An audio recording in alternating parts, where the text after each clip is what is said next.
And when I went in there and saw it, I had to go back and look at it a couple times before I turned to my wife, who was coming back and forth. And I said, "Hey, I passed." It was great being able to pass that news, and she was very excited. Hey everybody, welcome back to Hanging Out with Successful Bar Exam Takers. And today we have another successful Florida bar exam taker. Tom, how you feeling this morning? I feel great. Thanks, Jackson. Now, I know you just got back from, was it Korea, where you were visiting one of your kids? Yeah, so I spent 3 weeks in Germany, came home for 3 days, and then flew off to Korea. That's been a whipsaw kind of month. Yeah, that's a lot with the bar results coming out and all of those things. Now, you were in the JAG Corps, correct? In fact, I still am. Yes, I've been in for almost 30 years. Okay, so why does somebody in the JAG Corps decide to take the Florida bar? He was bored, had a little bit of money, but actually, the reason I took the Florida bar was because looking at possibilities, especially as we get older, and Florida is on the bucket list of places to retire. I talked to somebody else who had gone through this course who said, "Look, coming down here, you can find a job without taking the Florida bar, but I'd highly recommend you take it because it opens up a lot of doors." And I said, "That sounds like a great idea." And he said, "Here's the course you should take." So that's why I took the bar, and that's how I got to your course. Appreciate that. How many years has it been, Tom, since you've taken the bar exam? It was Prior to 29 this. and a half, it was 29 and a half years between when I sat for the Pennsylvania bar and when I sat for the Florida. And that's a daunting number, isn't it? That's a long time to be away from the bar. What was the feeling like for you as you started to think about doing this and then got underway? Originally, I thought, hey, it's taking a bar. I've done it before. It's no big deal. But as the bar got closer and I realized, oh my gosh, if I had to do this all over again, I wouldn't have done it. Yeah, it's a lot. And we're going to talk about the study and the process, but in the exam that you sat for, only 39% of the people passed. So that's got to make you feel pretty good to be in that passing group, doesn't it?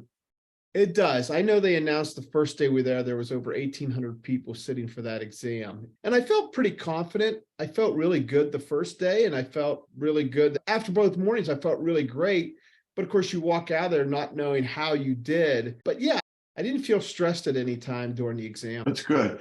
You started your studies how far before the exam in February? I started in July of last year, and I will tell you that thinking through this, one of the things I got wrapped around was trying to have the perfect mind map instead of getting it down on paper and then revisiting and refining it. I was thrown by got to do it perfect the first time, and as a result, I put it off, and there was a large gap between when I started when I really started in earnest to study for the exam. And when did you start in earnest to study? I would say probably Thanksgiving. Okay, so November before the February exam. And when we talk about studying in earnest, what did that mean in terms of hours on an average basis per week? It started ramping up. I started doing a couple hours and a day, and maybe I would watch a lecture, maybe I would do some mind mapping. But towards the end there, I was probably spending 6, 7, 8 hours a day focusing some way, shape, or form on the bar examination, whether that was watching a video or rewatching a video or doing mind mapping or just reviewing notes or taking practice tests. It was a considerable investment there towards the end. Yeah, there's a lot. And I wanted to emphasize that because I think in the current environment for the bar exam, it's just unrealistic to think that you can stroll into the exam with minimal preparation and get through it. Would you agree? I would absolutely agree. If I would have failed, I would have kicked myself because I hadn't given myself enough time to pace myself, to do the examinations, to do the writing, for example. That was something I kind of kept putting off because I didn't really want to face those demons of how I was going to do with the writing. And so I think the biggest lesson I would have is do it early, do it often. You don't have to be perfect, but you should just touch it. And whether or not you think you have the perfect, just keep doing it. Just the repetition, which you drive in your course, just the repetition of doing these things, of being familiar with the type of questions you're going to get, the type of analysis that not necessarily the analysis, but just of identifying the issues, of talking both sides, the things that you stressed on the writing portion, of just getting familiar and getting comfortable doing that. I think you owe it to do that. And I was lucky because I'm in a teaching environment myself right now with the military. And so I had the bandwidth to just watch out for myself there as I get closer to the examination. Yeah, I wanted to talk about that because you've got a family, you were working, you've got a career in the military and the JAG Corps.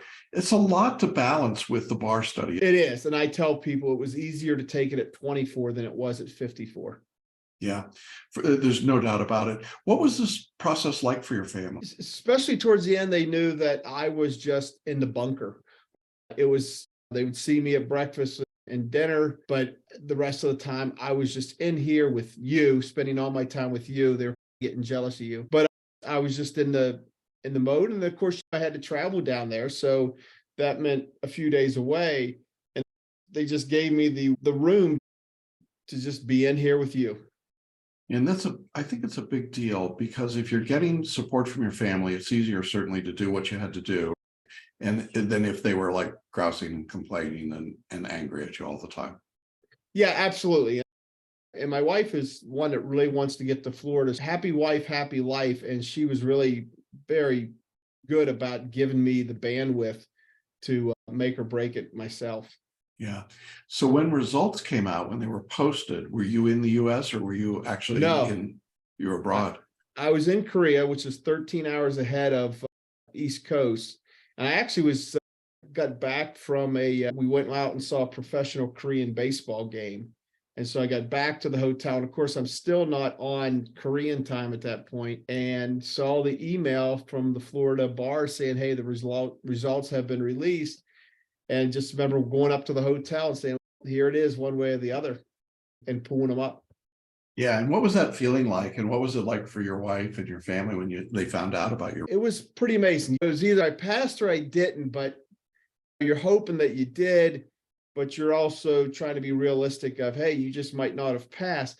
And I got to say that deep down, I had a feeling that I made it, but until you see pass, it's an anxious moment. And I remember just looking there, and then I went back, and I didn't trust myself to look at the Supreme Court website, which just listed by number. I made sure I went into the portal because I didn't want to misremember the number, my application or candidate number. And when I went in there and saw it, I had to go back and look at it a couple of times before I turned to my wife, who was coming back and forth. And I said, hey, I passed. It was great being able to pass that news, and she was very excited. And then, of course, my two kids that were in the hotel room and my son, who's a pilot over there, and then a couple that were back here in all states, they were all very happy for us. It's a wonderful accomplishment. It's nice to be able to share it with your family and your friends as you're going through. You mentioned mind maps earlier, and I want to circle back to that because not everybody knows what a mind map is. Could you describe that for our audience? Yeah, so instead of doing notes, it's just a mental roadmap with branches, and where you're able just to look at it visually. And for example, it's diagramming sentences where you have the offshoots and the different branches. And it's a great way to break down the law because it allows you to see it visually, and you can set it up to be able to see the exceptions. You have carte blanche of how you create it. And so it's just a great way to just look at it at once and know, here's the elements, here's the exceptions, here's where the rule differs, this is when it applies, instead of trying to look at it on notes. And then that way, I think subconsciously, because you make a good point of telling us up front, you can't remember all of this, of being able to just flow with the law and how it differs depending on what the circumstance is. And I think it's just a great way to look at it. Had you used mind maps before you started studying for the bar? Were you familiar with this concept? I had not, no. And I know the kids will tell you I'm thrifty, so I didn't sign up for all the extras. And I know mind mapping was one of them, but you can find different mind map programs, applications and everything else online. That's what I just did. I found them and I just started using them.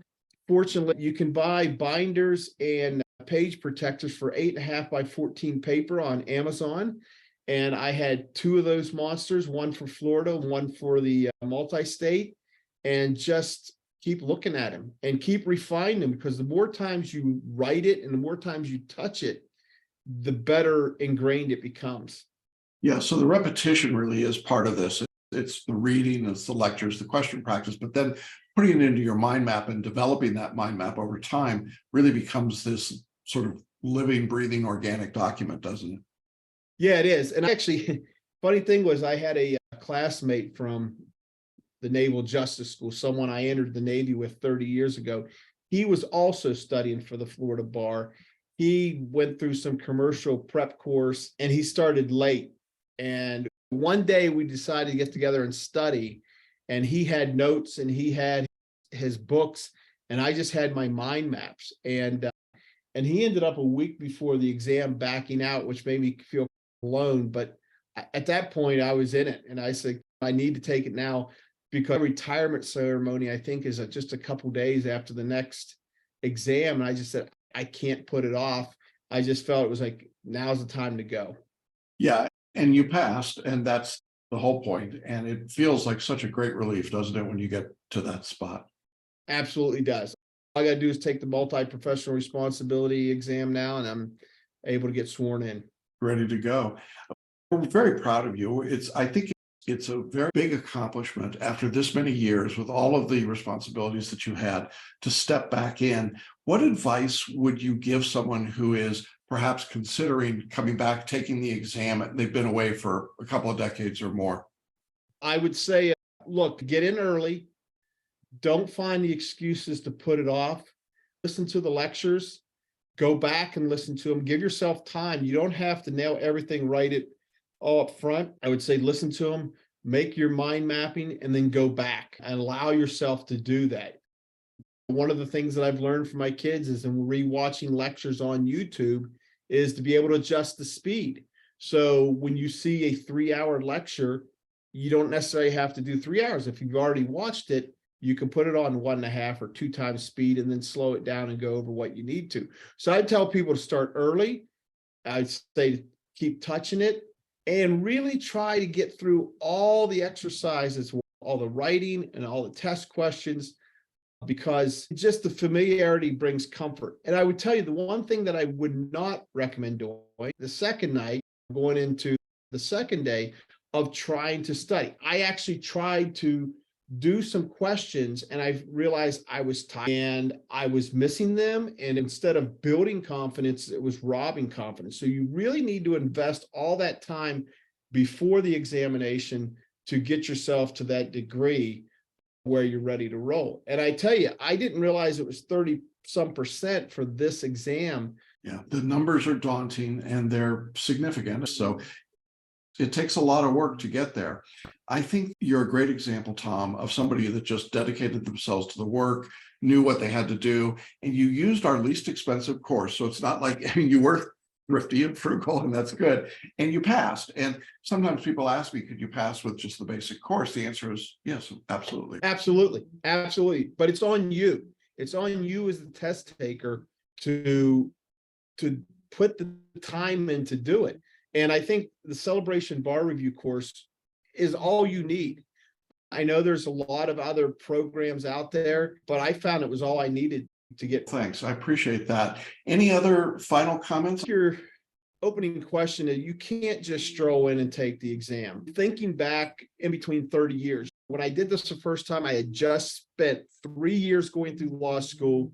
So even though I hadn't touched a lot of that stuff right before the examination, I had it.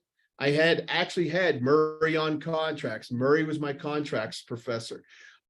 So you were in that environment and you were going through it with so many people, even if you didn't have study partners. When you're 54 and you have a lot more things cramming in your brain, you have the ability to forget more than you remember. I think just going through, putting in that time and doing all the practice and attending all the lectures online is really what pays off. I think being 30 years, although there's a lot against you, also you have life experiences. For example, you know what a mortgage is because you probably have paid one. And you might have dealt in a state that was, whether it's a lien state or a title state, some of those things just make sense a lot easier. The other thing I would say is, we talked about this right after the exam, there was some curveballs thrown in there as far as what they were looking for in the Florida exam, for example. I found the essay questions to be a lot easier than I anticipated, but I found the multiple choice tougher than I anticipated. And nonetheless, I felt like the intuition part of this, of being able to eliminate the wrong answer, one or two wrong answers, all of a sudden I felt pretty good about, I was probably getting 50-50 as the results. I was probably doing okay there. And that's the key, obviously, is to hold your own on both sides of the exam, both in the written part and then getting into the multiple choice. So you did all of that and then some. It feels great to get that behind you. I want to again congratulate you. Thank you for your time. I appreciate you sharing this story. I know it's going to inspire others. You are, interestingly enough, Tom, I think you are maybe the 5th or 6th iteration of a line of JAG officers that we have helped over the past few years. And I'm proud to say that you've all passed. So that's good news, right? Ooh, I didn't blow it. Yeah, exactly. No pressure. I wasn't going to tell you that beforehand. Now it's out there. No pressure at all. Listen, have a wonderful retirement ceremony, and we'll look forward to seeing you in Florida and having you as a presence here in the Florida bar. And thank you again for sharing with us today. Thank you for your time, and thanks for the ability to give feedback on the exam and to give feedback on the preparation program. And if there's anybody that wants to talk to me, hey, I'm not getting a dime for this. I'm just happy to do it. Great, thanks. Thank you all to being with us, and we'll see you again next time. Bye-bye, everybody.